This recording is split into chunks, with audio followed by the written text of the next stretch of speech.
جب ملک کو دھکیلا گیا ہے جمہوریت سے ہٹ کر جبر کی جانب، ملک کو دھکیلا گیا ہے آئین اور قانون سے ہٹ کر دھونس کی جانب، یہ پہلی بار نہیں ہوا۔ اس ملک میں بار بار یہ کہا گیا کہ اس ملک کے لوگوں کو ڈنڈے کی ضرورت ہے، ڈنڈا ہوگا تو ملک ٹھیک ہو جائے گا، ترقی ہوگی، یہاں پہ دودھ کی نہریں بہیں گی۔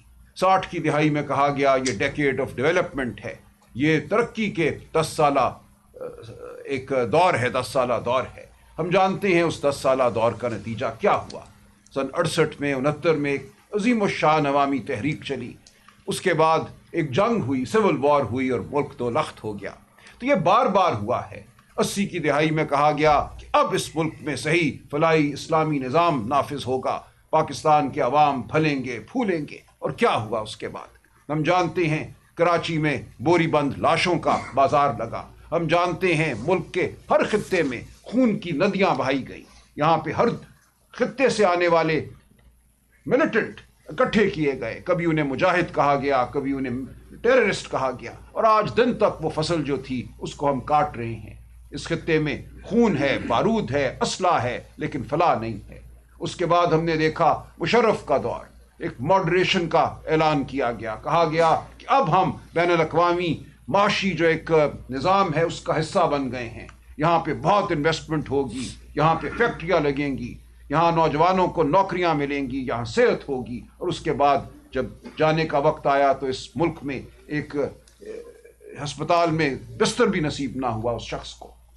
تو آپ نے دیکھا کہ اس ملک میں بار بار یہ دعوے کیے گئے ہیں کہ اس ملک کو جمہوریت راست نہیں آتی، اس ملک کو آئین اور قانون راست نہیں آتا، اس ملک میں ڈنڈے کی ضرورت ہے، جبر کی ضرورت ہے، اور ہر بار یہ ملک پہلے سے کمزور چھوڑ کے گیا جابر۔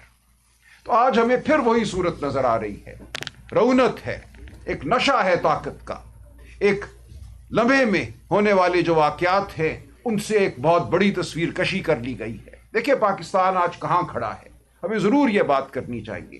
ہمیں یہ کہا جاتا ہے کہ آپ ایک ٹولہ ہیں، شور و غوغا تو آپ برپا کر لیتے ہیں، لیکن آپ میں معاملات کی سمجھ نہیں ہے، ادراک نہیں ہے، آپ دیکھ نہیں سکتے کہ پاکستان کہاں کھڑا ہے اور ہم پاکستان کو کس بلندی کی جانب لے کر جا رہے ہیں۔ دیکھیے پوری دنیا میں اس وقت یہ ایک مکالمہ ہو رہا ہے کہ دوسری جنگ عظیم کے بعد جو ایک ورلڈ آرڈر قائم کیا گیا تھا، وہ ورلڈ آرڈر اب ریخت کا شکار ہے، وہ ٹوٹ پھوٹ کا شکار ہے۔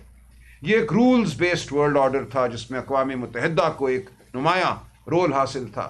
اس میں مختلف ممالک ایک دوسرے کے ساتھ معاملہ کرتے تھے، جنرل اسمبلی، سیکورٹی کونسل کے ذریعے دیگر ادارے وجود میں آئے، ورلڈ ٹریڈ آرگنائزیشن وجود میں آئی، اور دیگر بہت سے، یونیسیف آیا، اس کے ذریعے ترقی کی بات ہوتی تھی، ایک ملٹی لیٹرلزم کا دور تھا۔ اب آج یہ ہو رہا ہے کہ وہ تمام نظام جو ہے اس کو منہدم کیا جا رہا ہے، اور ملکوں کو یہ کہا جا رہا ہے کہ طاقتور ممالک کے ساتھ اپنا رشتہ جوڑ لو، اور دو بڑے طاقتور ملک اس وقت ہمارے سامنے کھڑے ہیں، ایک جانب امریکہ ہے، دوسری جانب چین ہے۔ اور اب ہمیں ایک معاملہ کرنا ہے ان ممالک کے ساتھ۔ اس وقت یہ کہا جا رہا ہے کہ پاکستان ملٹی الائنمنٹ کی پالیسی پہ گامزن ہے، ہم نہ ادھر جا رہے ہیں نہ ادھر جا رہے ہیں، لیکن دونوں کے ساتھ ہم کچھ نہ کچھ معاملہ کر رہے ہیں۔ چند دن قبل معید یوسف جو نیشنل سیکورٹی ایڈوائزر تھے، ان کی گفتگو سنی، انہوں نے کہا کہ انیویٹیبل ہے، یہ ناگزیر ہے، علماء آئے گا جب ہمیں ان دونوں میں سے ایک کا انتخاب کرنا ہوگا۔ اس وقت ہماری پالیسی یہ ہے کہ ہم اس لمحے کو مؤخر کر رہے ہیں، ہم چاہتے ہیں کہ علماء نہ آئے، اس کو جتنا ہم دور کر سکتے ہیں ہم کرتے رہیں۔ ٹھیک ہے، یہ پالیسی ٹھیک ہے، ہمیں اس پہ گامزن رہنا چاہیے، لیکن اس تمام پالیسی کے پیچھے کیا عوام کی تائید ہے؟ کیا عوام کو پتہ ہے ان کے ساتھ کیا ہو رہا ہے؟ اگر ان کے صوبے میں قتل و غارت ہوتی ہے، ان کے صوبے میں ڈرون حملے ہوتے ہیں، شادیوں میں ولیموں میں لوگ مارے جاتے ہیں، جہاں بحق ہوتے ہیں، شہید ہوتے ہیں، اگر ان کے صوبے میں معدنیات کے حوالے سے کوئی معاہدے ہوتے ہیں، تو یہ کس نظام کا حصہ ہیں؟ اسی طرح معاشی ترقی کے مختلف ماڈل جو ہیں اس ملک میں اپنائے گئے اور دنیا پوری میں اپنائے گئے۔ ایک ماڈل یہ تھا کہ جو مارکیٹ ہے اس کو بالکل کھلا چھوڑ دو، سیٹ جو ہے وہ سب سے بہتر جانتا ہے کہ کیا کرنا ہے، کہاں فیکٹری لگانی ہے، نہیں لگانی، پیسہ ملک میں رکھنا ہے، نہیں رکھنا، دبئی لے جانا ہے، کہیں اور لے جانا ہے، یہ سیٹ پہ چھوڑ دو، ریاست کو بالکل پیچھے ہٹ جانا چاہیے۔ یہ ایک نظریہ رہا ہے، اور آج شاید اسی نظریے کا میں سمجھتا ہوں دورہ ہے پاکستان کے اندر بھی۔ دوسرا نظریہ یہ رہا کہ نہیں، ہمارے جیسے ممالک میں ریاست کا ایک بہت بڑا کلیدی رول ہے، ریاست کو تعلیم بھی دینی ہے، ریاست کو لوگوں کو صحت بھی دینی ہے، اور ان دو نظریات کے درمیان ایک جنگ اس ملک میں چلتی رہی ہے، اور یہ جنگ کبھی ایک طرف گئی ہے، کبھی دوسری جانب گئی ہے، لیکن پاکستان کی عوام کو دونوں مکالموں میں کبھی کچھ نہیں ملا۔ آج صورتحال یہ ہے کہ 15 سال کی عمر کے جو ہمارے بچے ہیں ان میں سے 40 سے 50% کسی اسکول میں نہیں جاتے، کسی مدرسے میں نہیں جاتے، کسی ووکیشنل ٹریننگ انسٹیٹیوٹ میں نہیں جاتے۔ ہمارے 15 سال کے بچوں میں 40% ایسے ہیں جن کا دماغ اور جسم ان کی عمر کے اعتبار سے سکڑے ہوئے ہیں۔ یہ دنیا میں بلند ترین سطح ہے سٹنٹنگ کی۔ تو پاکستان آج کہاں کھڑا ہے؟ پاکستان کو ہم نے آگے لے کر جانا ہے کیا جبر کی بنیاد پر، دھونس کی بنیاد پر؟ اگر جبر اور دھونس سے ترقی ہونا ہوتی تو وہ ایوب خان کے دور میں ہو گئی ہوتی، وہ یحییٰ خان کے دور میں ہو گئی ہوتی، وہ ضیاء الحق کے دور میں ہو گئی ہوتی، یا مشرف کے دور میں ہو گئی ہوتی۔ ہر بار یہ ہوا کہ اشرافیہ امیر سے امیر تر ہوئی اور عوام غریب سے غریب تر ہوئے۔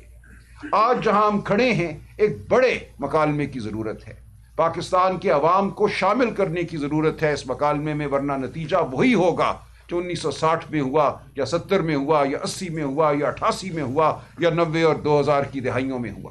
کوئی تبدیلی نہیں ہوگی اور ہم پیچھے جائیں گے۔ آج ایسا حملہ کیا گیا ہے اس ملک میں آئین اور قانون پر جس کی مثال کسی مارشل لاء کے بدترین دور میں بھی نہیں ملتی۔ جس طرح عدلیہ کو سرنگوں کیا گیا ہے، جس طرح ججوں کے اوپر تلوار لٹکائی گئی ہے، کسی بھی ہائی کورٹ کے جج کو اٹھا کر آپ ایک کورٹ سے دوسری کورٹ میں پھینک سکتے ہیں۔ آپ سپریم کورٹ سے خائف تھے تو آپ نے سپریم کورٹ کو منہدم کر دیا، اس کو ایک ذیلی عدالت بنا دیا، کیونکہ سپریم کورٹ آئین کی بات کرتی تھی۔ سپریم کورٹ نے ملٹری کورٹس کے خلاف فیصلہ دیا۔ سپریم کورٹ نے کہا کہ ایک بوٹ میں بیٹھا افسر سویلین کی ٹرائل نہیں کر سکتا، اس کو سزا نہیں دے سکتا۔ یہ پوری دنیا کا متفقہ فیصلہ ہے۔ پاکستان آج واحد ملک ہے جہاں ایک آئین ہے جو عدلیہ کی بات کرتا ہے، انسانی حقوق کی بات کرتا ہے، جس میں سویلین کا ٹرائل فوجی عدالتیں کر سکتی ہیں۔ کوئی اور ملک ایسا نہیں کرتا، افریقہ کا کوئی ملک ایسا نہیں کرتا، لاطینی امریکہ کا کوئی ملک یہ نہیں کرتا۔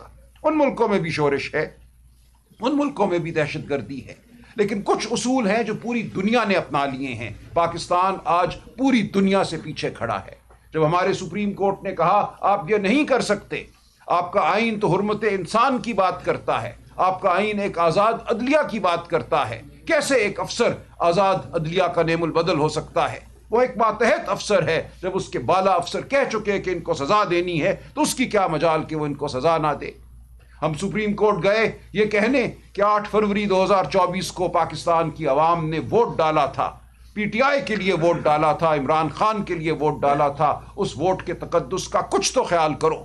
ہم سے 100 سیٹیں چھین لی گئیں، لیکن جو چھوڑی ہیں ان کے تناسب سے ہمیں ریزروڈ سیٹس خواتین کی اور اقلیتوں کی، غیر مسلم دوستوں کی تو دو، اور سپریم کورٹ نے وہ نشستیں ہمیں دیں۔ اس کی پاداش میں سپریم کورٹ کو ایک ذیلی عدالت بنا دیا گیا، 26ویں ترمیم آئی، پھر 27ویں ترمیم آئی۔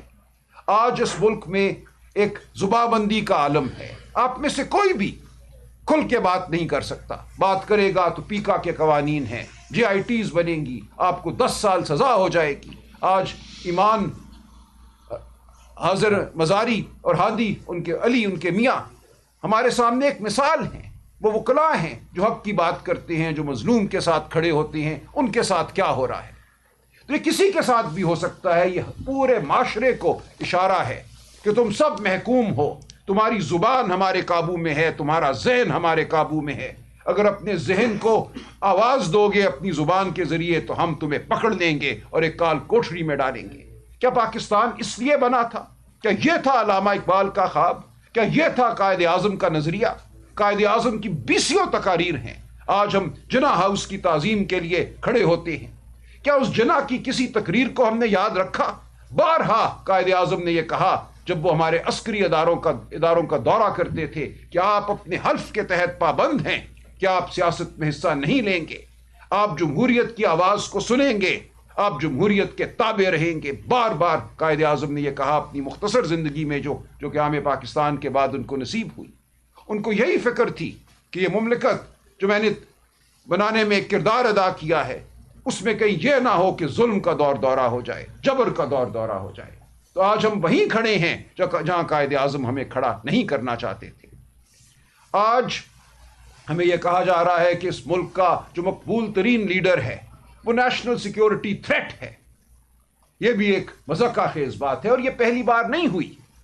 میں اصغر خان صاحب کا وکیل تھا جنہوں نے مقدمہ لڑا کہ 1990 کے الیکشن میں اس وقت کے ڈی جی آئی ایس آئی اور اس وقت کے آرمی چیف نے مداخلت کی.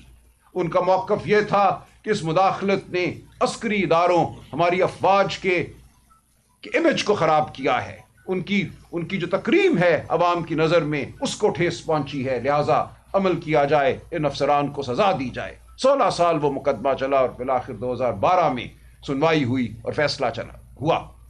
اس مقدمے کے دوران میں آپ کو بتاتا چلوں, اس وقت کے D G I S I Asad Durrani صاحب نے ایک ایفیڈیوٹ فائل کیا جس میں انہوں نے یہ کہا کہ ہاں ہم نے 1990 کے الیکشن میں مداخلت کی تھی, ہم نہیں چاہتے تھے کہ بے نظیر بھٹو دوبارہ ملک کی وزیر اعظم بنے, ہم نہیں چاہتے تھے کہ پیپلز پارٹی کا وجود رہے, ہم فیصلہ کر چکے تھے کہ پیپلز پارٹی اور بے نظیر بھٹو نیشنل سیکیورٹی تھریٹ ہے. لکھ کر یہ ایفیڈیوٹ انہوں نے عدالت میں دائر کیا.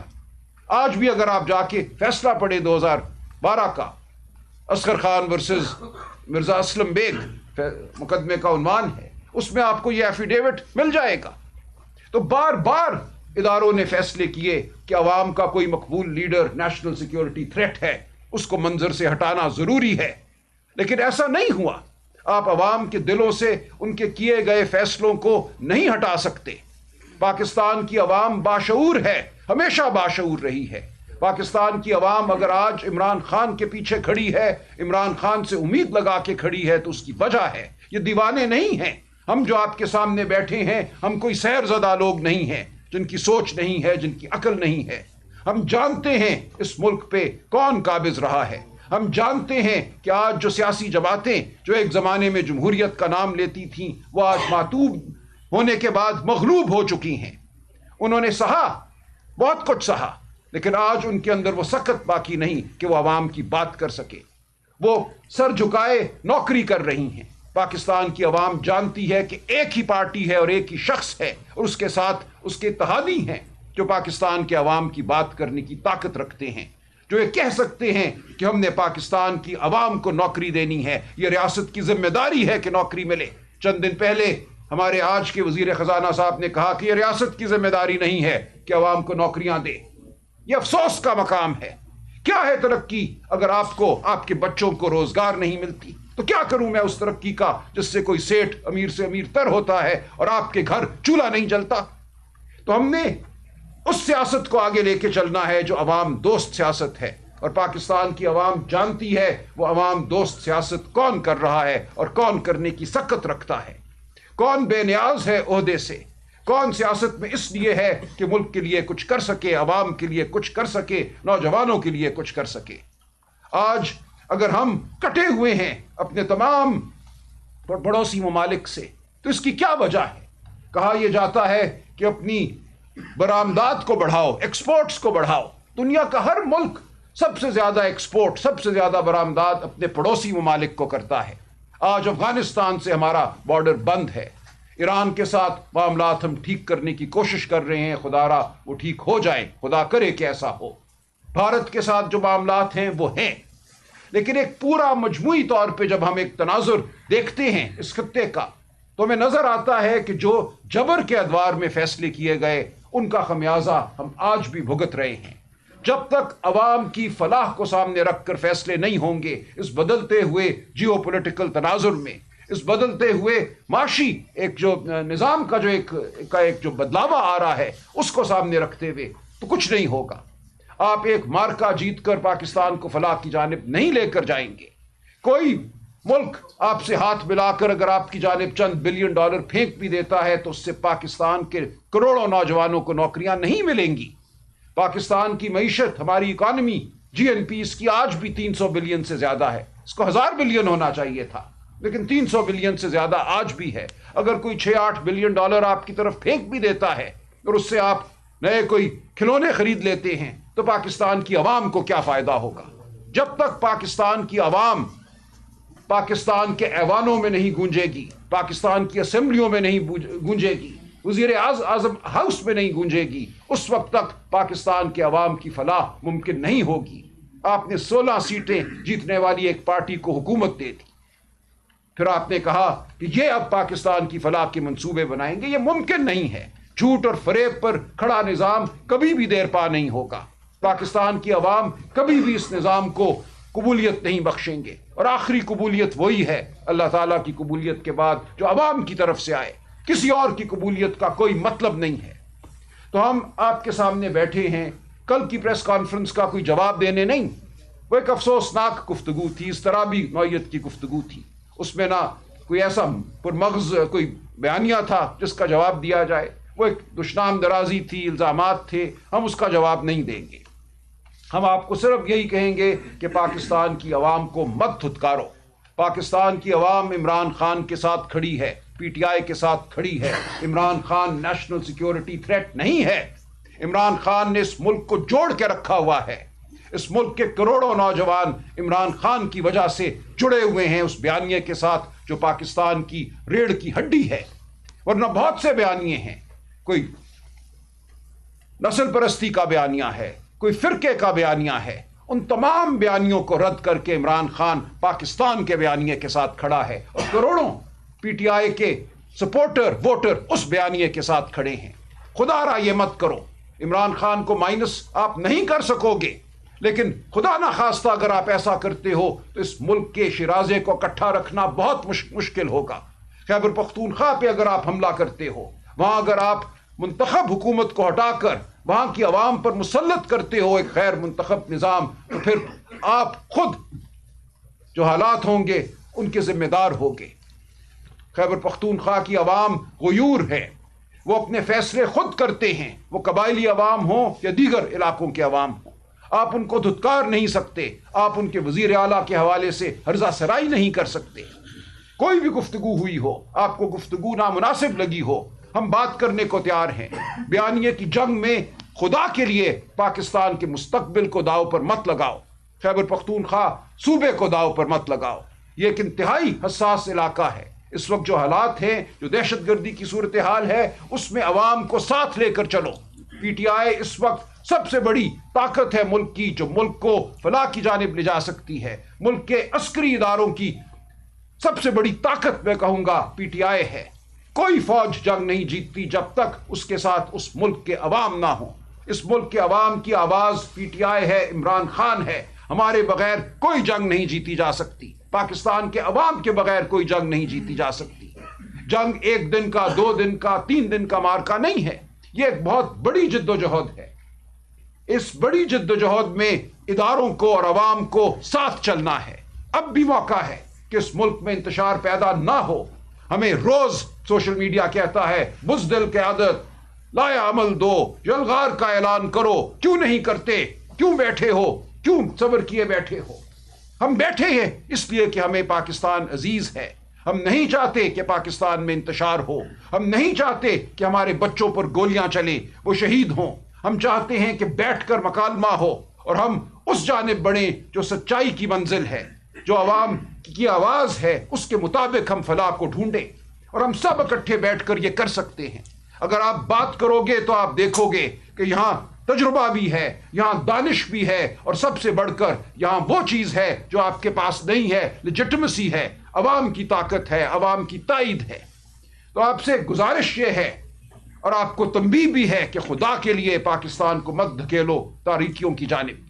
یہ بہت بار ہو چکا، ڈیکیڈ آف ڈیولپمنٹ بہت بار بنائی جا چکی، بہت بار بین الاقوامی ایکسپرٹ آئے، معاشی ایکسپرٹ آئے، چارٹ لے کر آئے، پاور پوائنٹ لے کر آئے، بہت بار یہ ہوا کہ بس اب سب ٹھیک ہو گیا، اب اڑان یقینی ہے، کبھی بھی اڑان نہیں ہوئی۔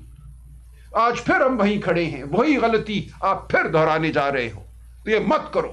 جو لوگ اس ملک کے ہمدرد ہیں، محب وطن ہیں، ہم آپ کے سامنے موجود ہیں۔ ہم اس ملک کے لیے، اس ملک کی فلاح کے لیے ہر وہ قدم اٹھائیں گے جو ضروری ہے۔ ہم کوئی اس ملک کے مخالف نہیں ہیں، ہم ضامن ہیں اس ملک کے، اور ہماری ضمانت ہے کہ پاکستان کی فلاح کے لیے عمران خان ہر وہ قدم اٹھائے گا جس کی ضرورت ہے، پی ٹی آئی ہر وہ قدم اٹھائے گی جس کی ضرورت ہے۔ تو انتشار کی کوئی ضرورت نہیں ہے۔ لوگوں کو مارنا دھاڑنا جو آپ نے 9 مئی کے بعد کیا، چادر چار دیواری کو جس طرح پامال کیا، میں آج بھی روتا ہوں رات کو. بچوں کو میں نے جیلوں میں بند دیکھا، بیویوں نے مجھے تھپڑوں کے نشان دکھائے گھروں میں. آپ نے یہ سب کچھ کیا، جھوٹے مقدمے بنائے، عدالتوں سے جھوٹی سزائیں دلوائیں. اب بس کرو. اب یہ آگے یہ قوم اس کی متحمل نہیں ہو سکتی. یہ اس قوم کا مقدر نہیں تھا، اس لیے یہ پاکستان نہیں بنا تھا. تو ہم اس لیے آپ کے سامنے آج حاضر ہوئے ہیں کہ معاملات کو تناظر میں رکھا جائے. اینٹ کا جواب، جیسا غور صاحب نے کہا، پتھر سے دینا بہت آسان ہے، لیکن اس میں ملک کی فلاح نہیں ہے. ہم ایسا نہیں کریں گے. بہت شکریہ. اسد کیسر صاحب